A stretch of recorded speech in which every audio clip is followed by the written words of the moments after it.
बहुत समय पहले की बात है। वृंदावन के पावन भूमि में एक बच्चा जन्मा था जिसका नाम कृष्ण था।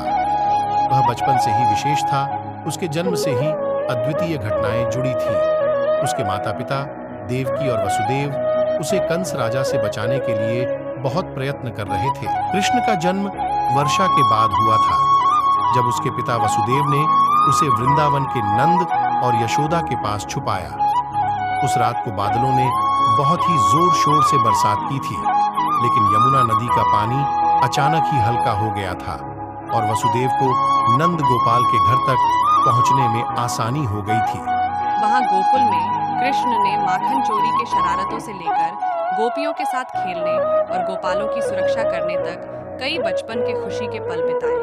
उनकी आदत थी फूलों की माला बनाने की, माखन चोरी करने की, और फिर भी उनकी मासूमियत ने सबको अपनी ओर खींच लिया। कृष्ण ने वृंदावन में रहते हुए कई दिव्य लीलाएं दिखाई। उन्होंने वहां आने वाले राक्षसों को मारा, जैसे कि कालिया नामक सर्प और पूतना नामक दानव। उनकी लीलाएं न केवल उनकी वीरता और शक्ति को दर्शाती थीं, बल्कि उनकी दया भी सभी प्राणियों के प्रति स्पष्ट होती थी। कृष्ण की मुरली की ध्वनि से सभी को मोहित कर देता था। उनकी मधुर धुन में विश्वास रखने वाले सभी पशु पक्षी और लोग उनके प्रेम में डूब जाते थे। कृष्ण की रासलीला वृंदावन के गोपियों के साथ उनकी प्रामाणिकता को दर्शाती है। पूर्णिमा रात्रि को उनकी फ्लूट की मधुर धुन पर गोपियां उनके संग वृंदावन के वन में नृत्य करती थीं।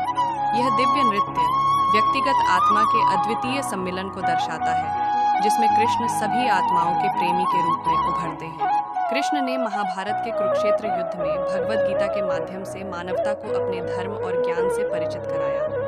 उनका संदेश आज भी हमें राह दिखाता है, जो समस्त मानवता को एकता, शांति और प्रेम की ओर प्रेरित करता है। भगवान श्री कृष्ण का मृत्यु हिंदू धर्म में एक महत्वपूर्ण घटना मानी जाती है।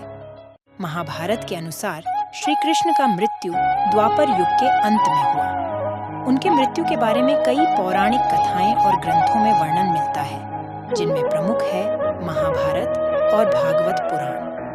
महाभारत के अनुसार महाभारत युद्ध के बाद श्री कृष्ण अपने यादव वंशजों के साथ द्वारका लौट गए। युद्ध के बाद यादव वंशजों में आपसी फूट और संघर्ष बढ़ गए। एक दिन एक आर्षि ने यादवों को श्राप दिया कि उनका कुल नष्ट हो जाएगा। इस श्राप के प्रभाव से यादवों के बीच हिंसा बढ़ गई और अंततः वे एक दूसरे को मार डाले। श्री कृष्ण अपने जीवन के अंतिम दिनों में वन में ध्यानस्थ थे। एक दिन जब वे ध्यान में लीन थे, एक शिकारी जिसका नाम जरा था ने गलती से उनके पैर को हिरण का कान समझकर तीर मार दिया। तीर उनके पैर में लग गया और इससे उनकी मृत्यु हो गई। यह घटना प्रतीकात्मक रूप से उनके जीवन के अंत को दर्शाती है और इसे कई लोग कलयुग की शुरुआत मानते हैं।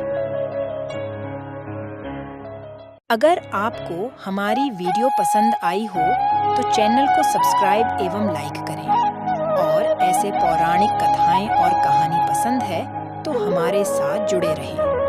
नमस्ते।